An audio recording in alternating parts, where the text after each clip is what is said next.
여러분 혹시 나만 뒤처진 건 아닌가라는 생각 때문에 답답한 마음 가진 적 없으신가요? AI 시대에 누군가는 그림을 그리고 누군가는 동영상을 만들고 AI로 뭔가 막 자동화하면서 성장하고 뭐 돈도 벌고 하는 것 같은데 나만 뭔가 뒤처진 것 같은 느낌이 들 때가 있는 것 같습니다. 사실 이런 불안감은요, AI가 발달했거나 사회가 급격하게 변화하거나 혹은 내가 아무런 노력을 하고 있지 않기 때문에 그런 건 아니에요.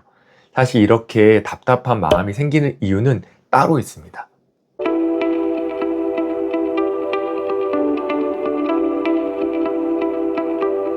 안녕하세요. 미래인정보소 김봉준입니다. 여러분 혹시 나만 뒤처진 건 아닌가 라는 생각 때문에 답답한 마음 가진 적 없으신가요? AI 시대에 누군가는 그림을 그리고 누군가는 동영상을 만들고 AI로 뭔가 막 자동화하면서 성장하고 뭐 돈도 벌고 하는 것 같은데 나만 뭔가 뒤처진 것 같은 느낌이 들 때가 있는 것 같습니다. 근데요, 이런 고민은요, 사실 나만 하고 있는 건 아닙니다.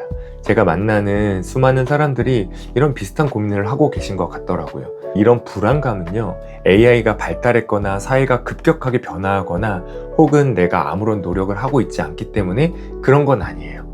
이렇게 답답한 마음이 생기는 이유는 따로 있습니다. 이런 불안감의 원인은요, 사실 우리가 평생 가져가는 우리 인생의 어떤 지도를 거꾸로 들고 있기 때문인지 모르겠어요. 예를 들어서 이렇게 생각해 보세요. 여러분 혹시 등산을 좋아하시나요? 등산. 요즘 대부분 등산을 별로 좋아하진 않는 것 같은데요. 그런데요, 등산을 정말 좋아하는 사람과 그렇지 않은 사람들의 차이가 하나 있습니다. 그게 뭐냐면요, 등산을 진짜 좋아하는 사람들은 산 정상을 생각해요. 산 정상에서 아래를 내려다보는 그 장면을 떠올립니다. 그런데요, 등산을 정말 싫어하는 사람들은요, 입구, 산을 올라가는 그 입구 어딘가를 생각해요. 그렇기 때문에 올라도 끝이 보이지 않는 그 막막함 때문에 등산을 좋아할 수가 없는 거죠. 우리의 인생도 이와 좀 비슷한 것 같아요. 우리는 끝이 보이지 않는 어딘가를 계속 올라가고 있습니다. 그러면서 이런 생각을 하는 거예요. 환경, where 이라는 입구에 서 있어요. 그리고 지금 상황이 어떻지? 요즘 AI가 발달한다는데 AI 기술이 발전하는데 난 어떻게 해야 되지? 라고 하는 환경을 고민하기 시작합니다. 그러면서 그 환경에서 내가 선택할 수 있는 최선을 선택해요. What? 뭐 해야 되지? 그럼 난 미래엔 어떤 직업을 가져야 되지? 앞으로 어떻게 해야 되지? 라고 하는 내가 무엇을 할까를 고민합니다. 그리고 나서 이게 고민이 되면 How? 그럼 이걸 하기 위해서 어떤 능력이 필요할지를 고민해요. 자, where, what, how. 생각보다 이 길을 올라오는 게 쉽지가 않아요. 어떤 것 하나도 쉽게 선택할 수가 없습니다. 그렇기 때문에 마음이 힘든 거예요.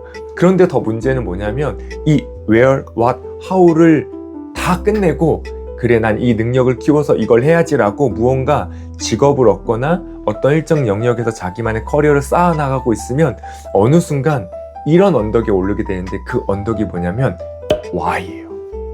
why? 내가 이걸 왜 해야 되지? 이거 안 하면 안 되나? 그 일에 대한 이유를 묻기 시작합니다. 그러면서 공허함이 생기는 거예요. 뭔가 내가 잘못 걸어온 것 같은 그 답답함과 후회가 생기는 거죠. 그러다 보면 어느 순간 이 Y를 억누르고 그래도 자신이 하는 일을 계속 해 나갑니다. 그러다가 어느 순간 마지막 지점에 이렇게 묻습니다. 내가 어떤 사람이지? 난 뭘 좋아하지? 내가 지금까지 뭘 해왔지? 라고 하는 자기 자신에 대해서 생각해보는 그 지점에 이르게 됩니다. 근데 이 지점에 이르면 정말 큰 공허함이 찾아오기도 하는 것 같아요. 20년, 30년 직장생활 하신 분들도 이 지점에 딱 머물게 되면 너무 공허한 거죠. 도대체 난 지금 뭘 위해서 열심히 했지? 라는 그런 생각이 들었으니까요. 그래서 이 where, what, how, why, who라고 하는 이 언덕을 올라오는 것은 매우 어려운 일인데 많은 사람들이 이 지점을 올라가고 있어요. 그리고 그 언덕의 어느 지점인가 머물러 있습니다. 여러분은 어떠세요? 여러분은 어느 지점에 있는 것 같으세요? where에 계신가요? how에 계신가요? 혹은 why나 who에 계시지 않으신가요? 만약 who나 why에 계셨다면 생각보다 마음이 공허함 때문에 답답해 있는 분들도 많이 계실 겁니다. 그런데요, 아까 등산을 정말 좋아했던 사람들처럼요, 이 인생도요, 정말 행복하고 만족감 있고 자신만의 성취를 이뤄나가는 사람들은요, 후에서 시작합니다. 거꾸로 시작해요. 후에서 시작하는 건 생각보다 많은 영향을 줍니다. 별거 아닌 것 같지만 순서만 외열이 아니라 후에서 시작하면 정말 인생이 다르게 느껴지는 경우가 많아요. 예를 들면 후, 내가 진짜 좋아하는 게 뭐지? 내가 제일 잘할 수 있는 일이 뭐지? 그러면 이 후를 바탕으로 그럼 내가 가장 의미 있게 할 수 있는 일을 한번 찾아보자. 나에게 그 일을 해야 되는 목적과 이유가 무엇인지를 생각하게 되는 거예요.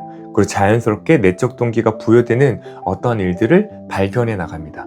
그러면 그걸 키우기 위한 능력을 키우는 건 생각보다 어렵지 않아요. 왜냐하면 억지로 하는 게 아니거든요. 내적 동기가 계속 생기는 거예요.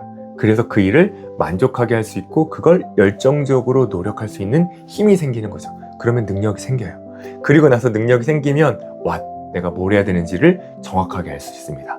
그리고 내가 선택한 걸 바탕으로 내 삶의 환경을 바꿔나가는 거예요. 자, 어떠세요? 후에서 시작하는 것과 외열에서 시작하는 거 똑같은 인생인 것 같지만 정말 다른 길을 차지합니다. 그래서 우리 인생의 불안함이나 만족감이 없는 가장 큰 이유는요, 순서가 잘못되었기 때문이에요. 후에서 시작하느냐 외열에서 시작하느냐가 정말 많은 것들을 바꿔요. 중요한 건 Who am I? 내가 누구인지를 아는 겁니다. 다만 이 후를 알아가는 게 생각보다 쉽지는 않다고 느낄 수도 있습니다. 왜냐면 그게 어색하거든요. 그런 행동을 별로 해본 적이 없고 그렇게 교육받아 본 적이 없기 때문에 후의 말을 떠올리는 것은 매우 어려운 일이에요. 그래서 이 채널에서는 여러분이 후를 알아갈 수 있도록 도와드릴 거예요. 제가 이 영역에서 15년 이상 개인의 강점과 나다움을 연구하면서 발견했던 것들, 그런 사례들을 여러분에게 하나하나 공유해드리고 같이 이야기를 나눠볼 예정입니다. 그래서 만약 여러분이 여러분 자신에 대해서 궁금하다면, 혹은 난 정말 내가 누군지 모르겠어요, 나는 어떤 사람인지 모르겠어요 라고 하는 그런 감정이 조금이라도 떠오르신다면 이 채널을 구독도 해주시고 알람 설정도 해주셔서 채널에 영상이 올라올 때마다 계속해서 고민하고 여러분을 찾아가는 시간이 되셨으면 좋겠습니다. 다음 시간에는요, 왜 사람들이 노력하고 노력해도 성과가 나지 않고 만족감이 없는지에 대한 이야기, 그리고 여러분이 가장 탁월해질 수 있는 노력의 올바른 방향성에 대해서 이야기해 볼게요. 감사합니다.